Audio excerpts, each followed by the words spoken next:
The Shed Show team proudly support Men's Sheds and Lifeline. Out the back, down the yard, it's my shed. Have some fun, maybe hide with my friends. The Shed Show, the Shed Show, the Shed Show, the Shed Show. Come on, the Shed Show, the Shed Show. Let's go, the Shed Show, the Shed Show. Come on. G'day and welcome to The Shed Show. I'm Craig Beasy, or as my shed buddies call me, Whiskers. Today on the show, The biggest beer shed in the world, and it's not in Cracker-Canistan. We squeeze into a tiny shed packed with toys, stop off at a backyard servo, meet Uncle Bob, and shed the love with our very first live shed session. beer and sheds go together like fish and chips, AC and DC, chalk and cheese. Imagine a shed dedicated solely to beer. We're on our way to meet Neil, whose backyard shed has grown to become the Great Aussie Beer Shed. Whiskers, how are you, old mate? G'day Neil, how are you? Great to see you. Welcome to the Great Aussie Beer Shed. I'm home. Let's go and have a look around. Let's do it. My goodness. Why do I feel like Homer Simpson? Beer. 18,500 empty beer cans, but let me show you the best one first. This book here was put out by an English author in 1974. It's called Collecting Beer Cans. That picture in the book there is that beer can there, and the title in the book says, The Rarest Can in the World. We now know there's 6 in collections around the world, and it was put out for the coronation of the King, King George VI to be precise, in 1937. Look at this West End bitter beer. This is a very old can as well. It is. That is Australia's rarest beer can. There's only one known to have survived. It was put out as a trial can in the 1950s, and one of our fellows from our beer can club bought it in the 1950s. Pull up a lip. Did you say a beer can club? Yes, the Australian Beer Can Collectors Association, ABCCA. I better sign up. Now, Neil, you've got the very first beer can, as you stated, but these look like they're early vintage stuff as well. They definitely are. They only started canning in 1934 after Prohibition in the USA, and these were the first cans. They're called a cone top. They look like the old Brasso and the Silvo tin, that's why I put them in there. But you flip the lid and away you go. A wall of beer. Oh, this is unbelievable. Top left you've got the train sets from Germany, the hot air balloons from Germany, the wildlife animals from South Africa, and the South African ones here, the cricketers. Look, action shots of the cricketers. Now, Neil, this is almost overwhelming. There's almost too many cans and things to show on the Shed Show. But the Great Aussie Beer Shed, we really need to get people to come in and have a look. We do. Everyone gets a personalised tour, and out of the 18,500 cans, they're themed. So you start with New South Wales, then you go to Victoria, then you go to Queensland, then you go to Tasmania. So they're all themed. People come in and they'll reminisce because we've got the first cans right through the modern cans. So everything's themed, it's all together. We head back to the Great Aussie Beer Shed in a tick. But first, a quick lesson in Shediquette. The Shed Show, the Shed Show. Come on. It's time for a segment we like to call Shediquette. I'd like to introduce you to my good friend, Hayley. How are you, H? Yeah, well, thanks, Whisker. Shediquette, please explain. Well, Shediquette's about the do's and don'ts in the shed. You mean the rules? Sort of, loosely. A code. A Let's code call of it a ethics. code. Top of the list, what is said in the shed stays in the shed. What you hear here, see here, stays here. That's exactly right. Okay? We don't talk about politics or religion. No religion. I'm losing mine, just like REM. Yeah. Also, number 3 on the list was no fiddling or picking up bits without asking.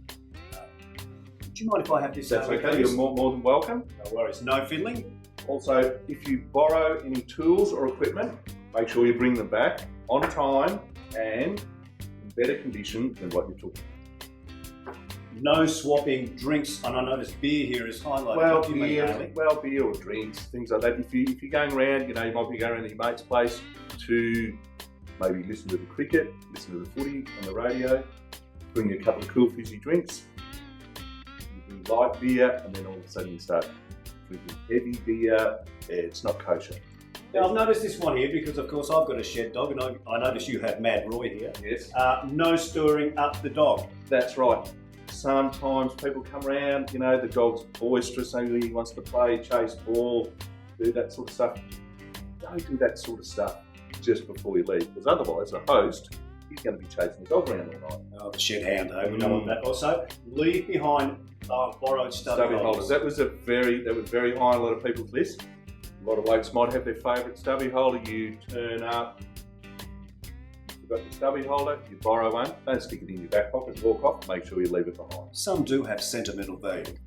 H, I can see there's a gap here. What is this here for? Well, that's purposely left for people, viewers, to make their own Shediquette suggestions. Okay, and how'd they go about doing that, They Hales? can get onto our Facebook page and make them there. Okay, make sure you shed the word. The Shed Show, the Shed Show. Come on. Along with the 18,000 beer cans, Neil has a huge collection of Australiana. Let's check out a few of his favourite pieces. This safe here is a beautiful safe. It weighs about 1.2 tonne. It's 160 years old, and it sat at Flemington Racecourse from what we believe for the last 160 years. In 1870, to prove that this was the best safe in Australia, they opened the safe, put cash and documents in, locked it, tipped a truckload of coal on it, truckload of timber on, set fire to it. 4 hours later, it just opened beautifully. Everything was in pristine condition. What a beautiful piece of Aussie history. That is the lock off the toilet door at Flinders Street Railway Station probably 80 odd years ago. And it says up the top here, pennies only, and then vacant. So you had to put your penny in to pay to go to the toilet. And now I know why spend a penny. That's exactly right. The old Australian saying to spend a penny. The bell tolls. J. Furphy and Sons, Makers Shepparton. Is that a Furphy bell? 100%. And also the backs of the Furphy cards. How come you've got so many? You obviously collect them. I do. I've been collecting the Furphys for probably 30 odd years now. I've nearly got a full set of Furphy carts in full, plus the ends here. And they've got that funny looking writing, and people think it's Arabic, but it's actually Pitman's shorthand. It's what your nan would have learnt if she went to secretarial college. And the translation is, water is a gift from God, but beer is a concoction of the devil. Don't drink beer. And that was the message they put out to us Aussies in about 1895. And that really is a Furphy. Yes. These two items here are probably my most precious items in the whole museum. Really? Not my most valuable, but precious. Okay. After the First War, the Australian government said, what can they do to give something back to the family? Something tangible, something to look at, something to hold, to remember their loved ones who did not return. That one there's a copy of the original form this man signed when he enlisted in 1914. This one, its official title is a dead man's plaque, but it became commonly known as a dead man's penny. His name, Lloyd Leslie Lott's engraved on there, and right round the outside it says, he died for freedom and honour. Neil, thank you very much for showing us around the great Aussie beer shed in Echuca. Much appreciated. You're welcome anytime, mate. Of course, if we're going to have a shed show, we've got to have the beer shed, don't we? You got to.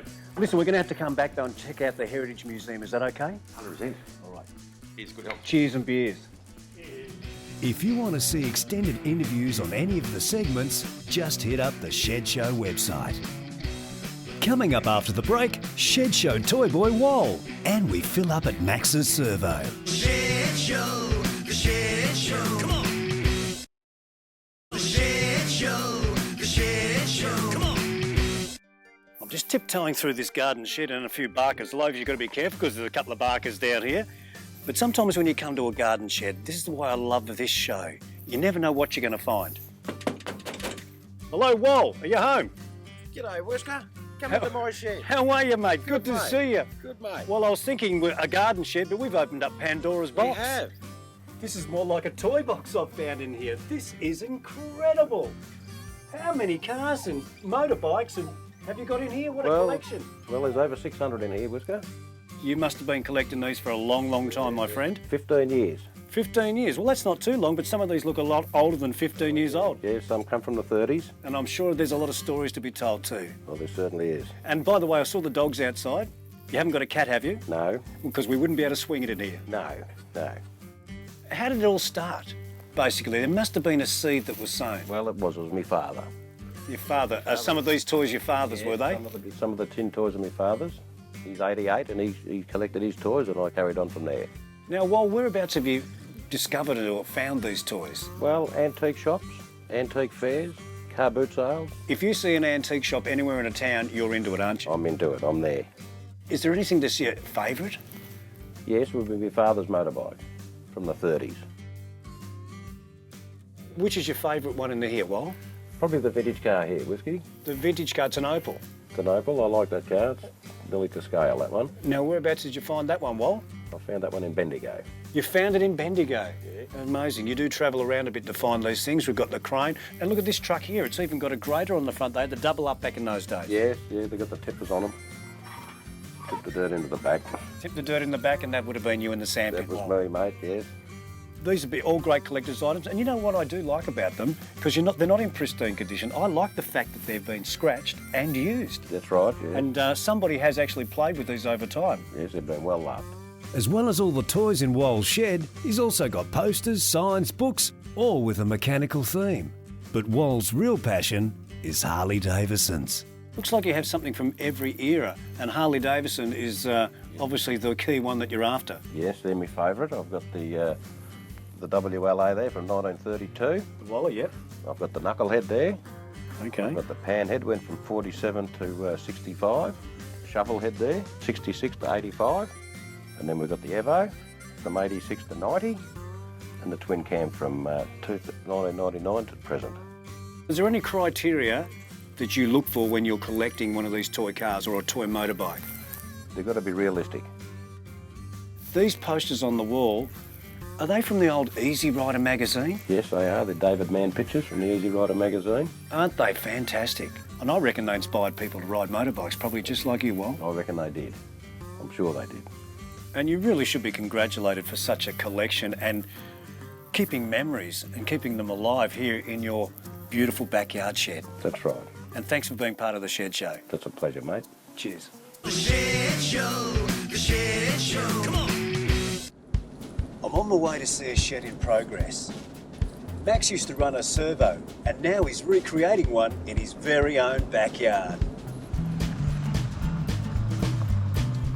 G'day, Maxie. Hey, Whiskers, what are you doing out here? I'm coming to see your shed. What a beauty. A work in progress. Cheers, but she's getting there, mate. The V8 garage. Maxie, it's a treat. This isn't a suburban backyard.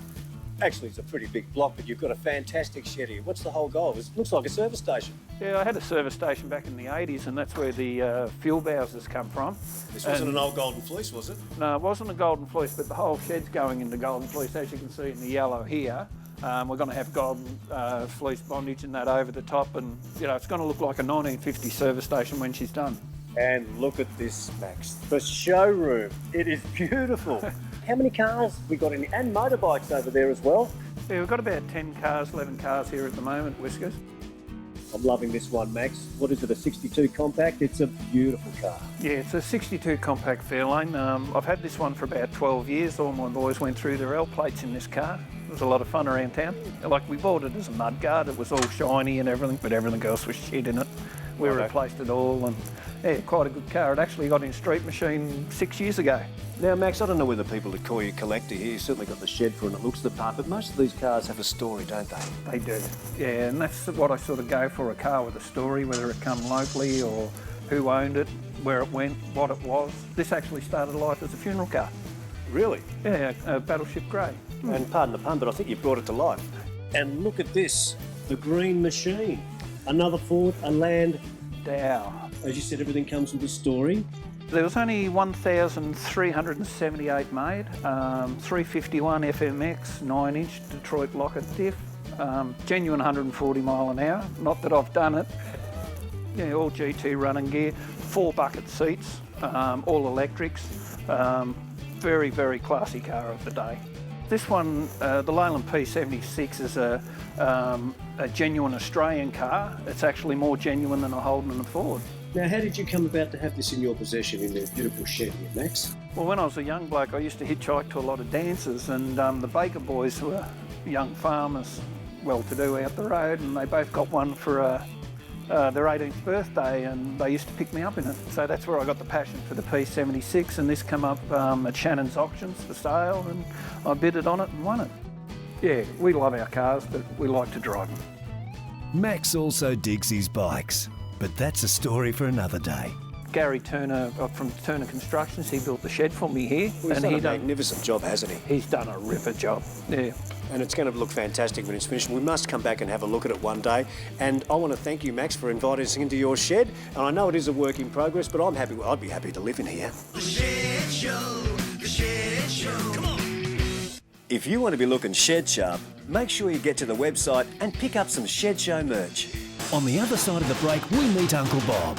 And we find Grace and a beautiful voice with our very first shed session. The Shed Show, the Shed Show. Come on. The Shed Show, the Shed Show. Come on. Uncle Bob, thanks for welcoming us into your shed. You've got to tell me, why is this part of your shed, the indoor-outdoor part of it, called the bullpen? Well, let me tell you why. Why is I'll that? show you why. This gating. Exactly what they use in rodeos. It's a bullpen gate. That was perfect for the gap between the two pillars. Look at this piece of wood. Did you craft it like that or find that, Uncle Bob? We were driving around the paddock looking for some firewood. I got out of the ute to have a slash, stepped out of the ute, and there this thing was looking at me.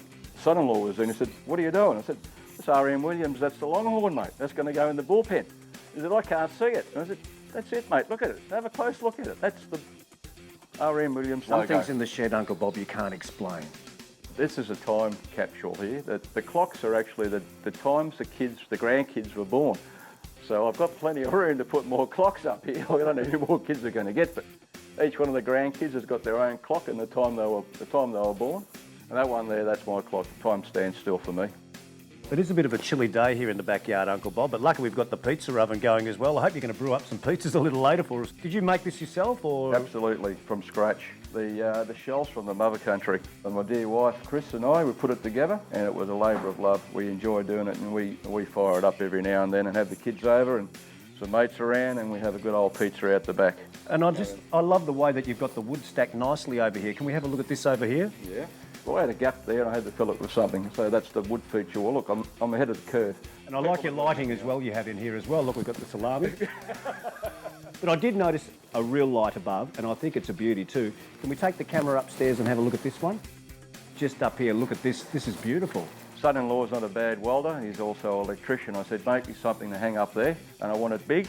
Once we made that thing, we had to lift it up there. It took 4 of us to hoist it. That was the only issue. It weighs a tonne. Well, I'm loving the bullpen, Uncle Bob, but I think it's about time we ventured inside to the cathedral, is it? That's it, mate. You been to church today? It's about time we went. Let's go and have a look. I'll follow you. Wow, look at this. It is magnificent. This is a history lesson in Uncle Bob. Well, this is the journey. This is a 35-year journey. It's a collection. It's the time capsule. Well, we'll start with the bar. Brother-in-law is a timber cutter. And got married on Christmas Day, and he said to me, "I've got to clean up the yard, I've got to clean up the shed, I've got to get rid of some of these slabs of wood."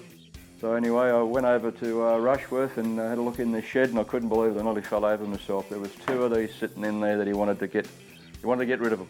Look at this, the old petrol Bowser. The old plume. The only thing standing in Dad's backyard, Dad had a transport company. Those drivers used to have, they were pretty rough. This thing there was about the only thing left standing. I figured, yep, I'm going to get my hands on this. It's going to go over to my shed and I'll turn it into something useful. So that's part of the history from my father. But anyway, it's found a new home. It's been rebirthed. Now, Uncle Bob, I noticed when we did arrive in the bullpen, you handed me a substance. I thought it was a bit of oil for the car, the ute, when I was coming over. It's dark. It was, and it actually didn't taste like oil. It wasn't too bad, but I'll tell you, talk about stiff drinks. Did it come out of that barrel, did it? Came straight out of that barrel on tap. Yeah. And there's a story behind the barrel as well, apparently. Yeah, that barrel there came out of Sydney. I was living in Darwin at the time. I think it might have been a birthday or an anniversary, and the wife organised a barrel to be flown across the country from Sydney to Darwin, empty. And the way you start barrels is you got to put some sludge in there, and it's actually like... and I think I just drank it earlier. You drank some of that sludge. So I got some sludge from a mate, a litre of sludge out of his barrel. Now it's got about 25 litres of my own poured in there. The drum kit. We haven't spoken about it yet, but it's sitting here right in the corner. Obviously, music plays a big part of your life too.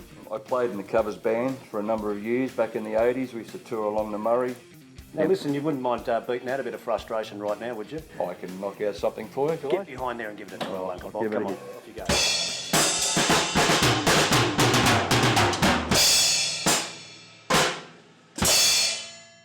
Everyone knows when you've got a collection going, they like to add to it. And I enjoy having people's stuff here. All this stuff that's come here, there's a collection, and when people come around, they can still see their stuff here. It's on display for everybody, and I enjoy looking at it. I'll walk around the shed for hours looking at stuff, and I know exactly where I was at that time, and I know exactly what I was doing. Well, you know what I reckon, Uncle Bob? This is really good therapy. That's right. That's rebirthing, and it gives me an opportunity to come and have some solitude here by myself as well. Uncle Bob, I want to thank you for inviting us into your shed today and giving us a guide or two. It's much appreciated. You're welcome. Anytime. I think it's time that we finish off with just a little bit of sludge. Cheers. Cheers, mate. The Shed Show, The Shed Show. Come on. If you want to be part of the Shed Show team, make sure you follow us on social media. Or you can check us out on the website, theshedshow.com.au. Shed Show, The Shed Show. Come on.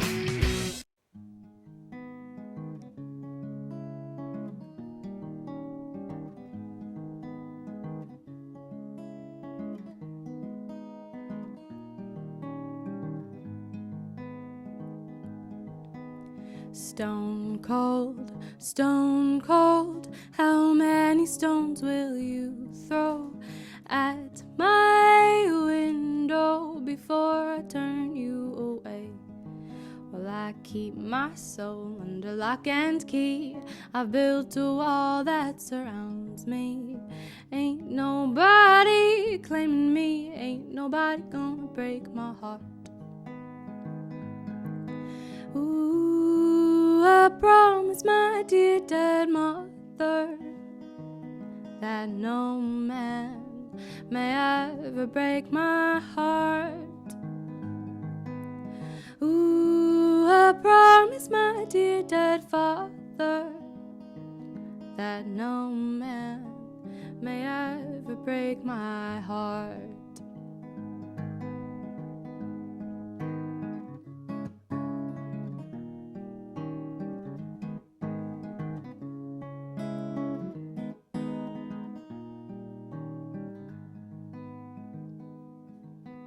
Stone cold, how many stones will you throw at my window before I turn you away?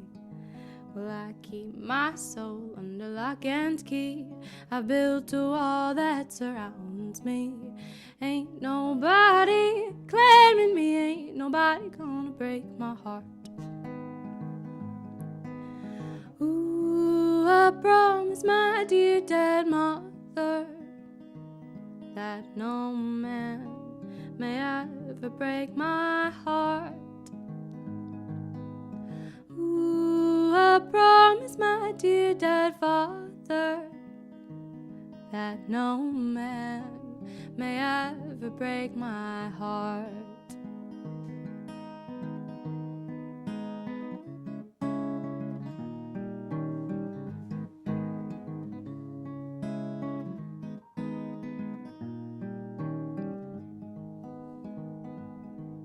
I keep my soul under lock and key. I've built a wall that surrounds me. Ain't nobody claiming me, ain't nobody gonna break my heart. Well, ooh, I promise my dear dead mother that no man may ever break my heart. Ooh, I promise my dear dead father that no man may ever break my heart. The Shed Show, The Shed Show. Come on. Thanks for being a part of the Shed Show.